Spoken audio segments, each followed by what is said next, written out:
വാഴക്കാട് ലഹരി കേസിൽ അന്വേഷണം ഊർജിതമാക്കിയിരിക്കുകയാണ് പോലീസ്. 1/2 കിലോ MDMA അവിടെ കൊണ്ടുവന്നത്.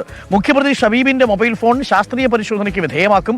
ഷബീബിന് നിർദ്ദേശങ്ങൾ നൽകി ജിതിനെ കണ്ടെത്താനുള്ള നീക്കത്തിലാണ് പോലീസ്. ഇന്നലെ അറസ്റ്റിലായ അബു താഹിറിനെ ഇന്ന് കോടതിയിൽ ഹാജരാക്കും. അഷ്കർ അലി കരിമ്പ ആ റിസോർട്ടിലുള്ളവരെ കേന്ദ്രീകരിച്ചൊരു അന്വേഷണം നടക്കാനുള്ള സാധ്യതയുണ്ടോ?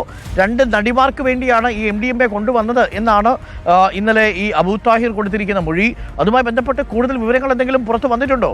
Good morning and merry Christmas.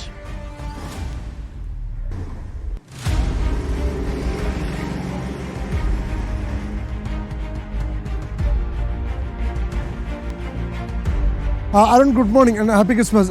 ഇപ്പോൾ ഷബീബിന്റെ മുഖ്യ മൊഴിയെ കേന്ദ്രീകരിച്ചുകൊണ്ട് തന്നെയാണ് ഇപ്പോൾ വാഴക്കാട് കേസിൽ, ലഹരി കേസിൽ പോലീസിന്റെ അന്വേഷണം പുരോഗമിക്കുന്നത്. ഈ നടിമാർ ആരൊക്കെയാണ് എന്നുള്ള കാര്യം ഇപ്പോൾ ഷബീബ് പോലീസിന് മൊഴിയായി നൽകിയിട്ടുണ്ട്. പക്ഷേ ഏതെങ്കിലും വിധത്തിൽ ഈ നടിമാർ ഷബീബിനെയോ ഇല്ലെങ്കിൽ ഷബീബ് നടിമാരെയോ ബന്ധപ്പെട്ടതായി ഒരു വിവരം ഇതുവരെ പോലീസിന് ലഭിച്ചിട്ടില്ല. ആകെ ഇതിൽ നിർണായകമായിരിക്കുന്നത് ജിതിൻ നൽകിയ മൊഴി മാത്രമാണ്. അഥവാ ജിതിനാണ് ഷബീബിനോട് ഇത്തരത്തിൽ കടവ് റിസോർട്ടിന്റെ പാർക്കിംഗ് ഗ്രൗണ്ടിൽ കാത്തു നിൽക്കാനും അവിടെ എത്തി 2 നടിമാർ വന്ന് നിങ്ങളുടെ പക്കൽ നിന്ന് ഈ MDMA ഏറ്റുവാങ്ങുമെന്നുള്ള കാര്യം പറയുകയും ചെയ്തിരിക്കുന്നത്.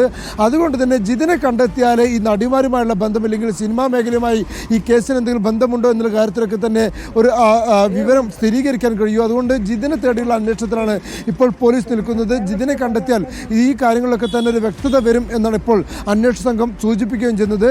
അതിനോടൊപ്പം തന്നെ ഈ ജിതിനും അതുപോലെ ഷബീബും പരസ്പരം സംസാരിക്കുകയും വിവരങ്ങൾ കൈമാറുകയും ഒക്കെ ചെയ്തിരുന്ന ഒരു തെളിവ് ഷബീബിൻ്റെ പക്കലുണ്ടായിരുന്ന ഫോണാണ്. ഈ ഫോൺ ഇന്നലെ പോലീസ് കസ്റ്റഡിയിലെടുത്തിരുന്നു. ആ പോലീസ് ശാസ്ത്രീയ പരിശോധനയ്ക്ക് വിധേയമാക്കാനാണ് ഇപ്പോൾ പോലീസ് തീരുമാനിച്ചിരിക്കുന്നത്. അത് ഈ വൈകാതെ തന്നെ ഈ ഫോൺ സൈബർ സെല്ലിന് കൈമാറിക്കൊണ്ട് അതുവഴി ശാസ്ത്രീയ പരിശോധന നടത്തുക എന്നുള്ളതാണ് ഇപ്പോൾ അന്വേഷണ സംഘത്തിന് നീക്കം. ഒരേ സമയം തന്നെ ശാസ്ത്രീയമായിട്ടുള്ള പരിശോധനകളും മറുഭാഗത്ത് ജിതിനെ കേന്ദ്രീകരിച്ചുകൊണ്ടുള്ള അന്വേഷണമാണ് ഇപ്പോൾ പോലീസിൻ്റെ ഭാഗത്തു നിന്നും പുരോഗമിക്കുന്നത്. ഇന്നലെ രണ്ടാമതായി ഈ കേസിൽ അറസ്റ്റിലായിട്ടുള്ള അബു താഹിർ അഥവാ ഒമാനിൽ നിന്നും പാൽപ്പൊടി പാക്കറ്റിൽ അതിവിദഗ്ധമായി ഒളിപ്പിച്ചുകൊണ്ട് ഈ 510 ഗ്രാം MDMA ഇവിടെ കേരളത്തിലേക്ക് എത്തിച്ചത് ചെമ്മാട് തിരുവങ്ങാടി സ്വദേശിയായിട്ടുള്ള അബു താഹിറാണ്. അബു താഹിറിൻ്റെ അറസ്റ്റ് ഇന്നലെ രാത്രിയോടെ പോലീസ് രേഖപ്പെടുത്തിയിരുന്നു. അബു താഹിറിനെ ഇന്ന് കോടതിയിൽ ഹാജരാക്കും. അതിനോടൊപ്പം തന്നെ അബു താഹിറിനെ ഇപ്പോൾ പോലീസ് ചോദ്യം ചെയ്തു വരികയാണ്. അബു താഹിറിൽ നിന്നോടുകൂടി ഇതുമായി ബന്ധപ്പെട്ട ഈ ലഹരി കേസുമായി ബന്ധപ്പെട്ട കണ്ണികളുടെ വിവരങ്ങൾ ലഭിക്കുമെന്നാണ് ഇപ്പോൾ പോലീസ് പ്രതീക്ഷിക്കുന്നത്. അരുൺ.